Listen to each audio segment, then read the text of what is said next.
Hello mga Lods, pag-aaralan natin Boat on the River by Styx. Yung kapo natin nasa 2nd fret. Simulan na natin sa kanyang intro. Ang mga chords sa kanyang intro ay E minor yung una dyan.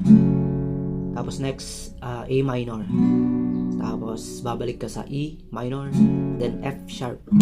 Ganito yung F sharp guys ha. Parang nag-F ka lang sa 2nd fret. Yan, balik twice yan. Tapos yung buwelo niya ay E minor. Pero ang gagawin natin, medyo gayahin natin yung nadidinig natin syempre, di ba? Mas maganda naman pag ganun yung gagawin. Kaya sinipra natin yan para maituro ko sa inyo. Panoorin nyo ng mabuti guys. Okay, ganito.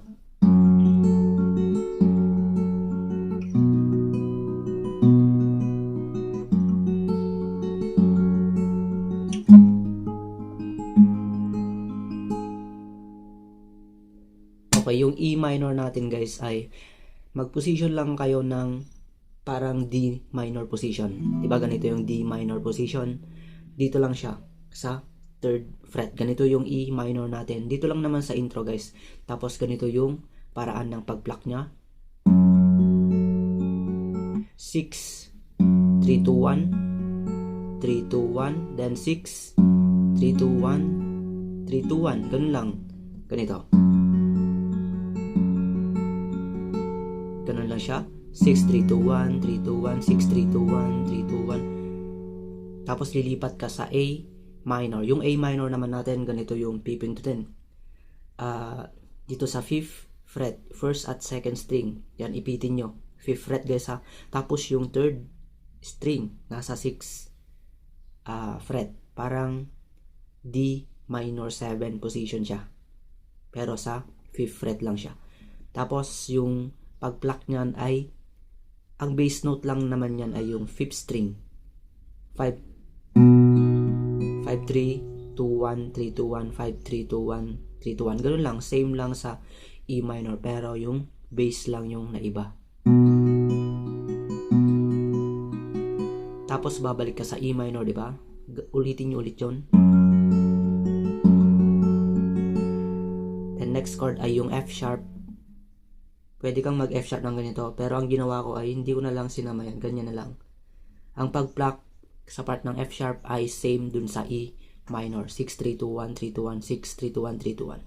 1, 3, 2, 1. Diba twice yan? Siyempre babalik kayo sa E minor.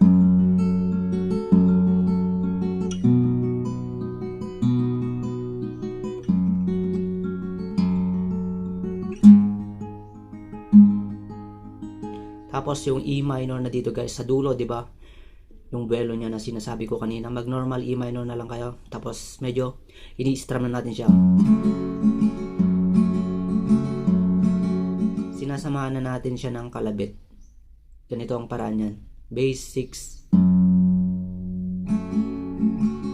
Down up, up down up, tapos bass, down up, bass, down up, down up. Ganito din yung paraan kung paano nyo tugtugin sa part ng verse niya at chorus guys. Yung bass, down up, down out, bass, down up, down up. Ganun siya. Okay, nag-guess nyo na siguro. Ulitin natin yung buong intro niyan, then magbe-verse na.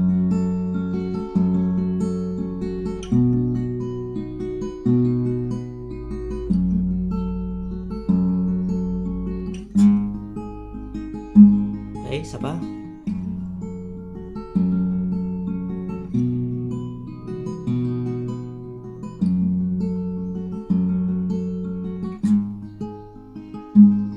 Okay.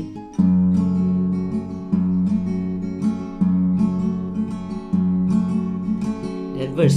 Okay, sa verse niyan guys, madali na lang yung mga chords dito. Ang chords yan ay E minor. Take me back to my boat on the river, I need to go down. Tapos ang next chord yan, di ba? E minor, D, B7. Ituturo ko yung B7 guys. Madali lang naman yung B7. Ganyan lang, parang D7 position. Dito. Okay, itong middle finger nyo nasa 5th string ng 2nd fret. Yan. Tapos itong hintuturo 4th string, 1st fret, tapos yung 3rd string, yan, yung ring finger nyo nasa 2nd fret. Ganyan yung B7 guys ha. Okay, ulitin ulitin natin, E minor. Ang pag sinabi ko na kanina, bass, down, up, down, out, bass, down, up, down, up. Ganun siya. Ganun lahat. Verse at chorus. Ganun yung paraan ng pagtugtog niya. Take me back to my boat on the river. I need to go down. I need to come down. Tapos babalik ka sa E minor. Take me back to my boat on the river, and I won't cry out anymore. Ganun yung unang verse niya. Tapos, dediretso na agad yun sa second verse niya. Pakita natin yung second verse na lyrics. Yan. I'm stand still as I gaze on her water. She eases me down, touches me gently. The water that flows past my boat on the river, and I won't cry out anymore. Then, dediretso na agad yun sa chorus niya, guys. Parang hindi siya doon.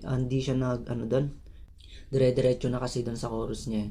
Kaya, ito yung chorus niya. Ang unang chorus ng chorus ay D. Yan, nandyan naman guys sa screen. Yung kulay green yan, yung chorus sa taas niyan. Tapos sa baba, lyrics, diba?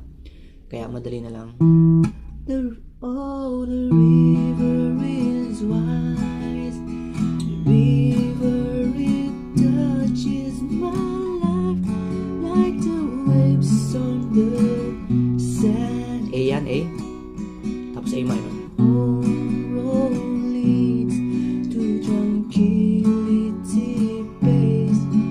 Tapos F sharp with a frown on my face. This B7. B, yeah. Pagkatapos ng B7, gawin nyo tong bass. Pag nakarating sa B7, di ba? Kalabitin nyo yung bass ng B, yung 5th string. Tapos, 5th string ulit, open na. Then 6th string, 3rd fret. 6th string ulit, 2nd fret. 6th string ulit, open. Ganito. Pwede siyang dagdagan ng ganon, pero kung ayaw nyo, okay lang naman. Okay, ulitin natin yung chorus. Oh, the river is wide. The river, it touches my life like the wave on the sand. No road leads to tranquility base. With a frown on my face, disappears.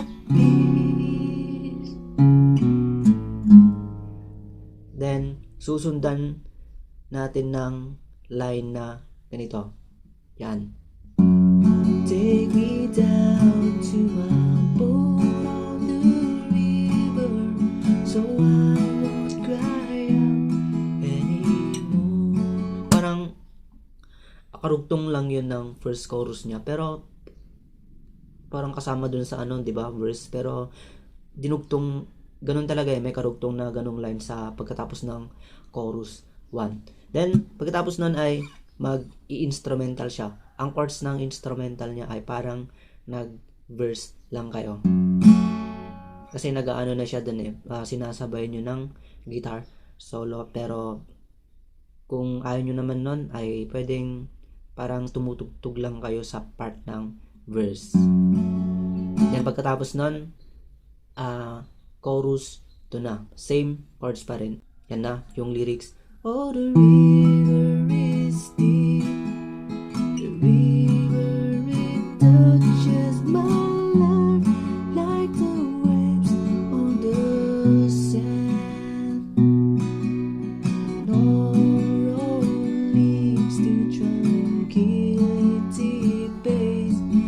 With a frown on my face, disappear. Then third verse na guys, natatapos na dito. Gawin nyo lang yung mga chords ng mga verse. Take me back to my boat on the river.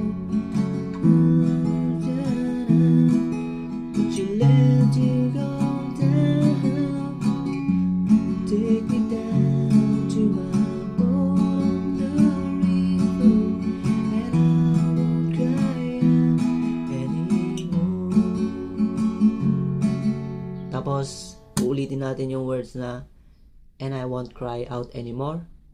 Pupunta ka sa D. And I won't cry out anymore. Then, babalik ka sa D. And I won't cry out anymore. Ganun lang naman. D at E minor lang naman.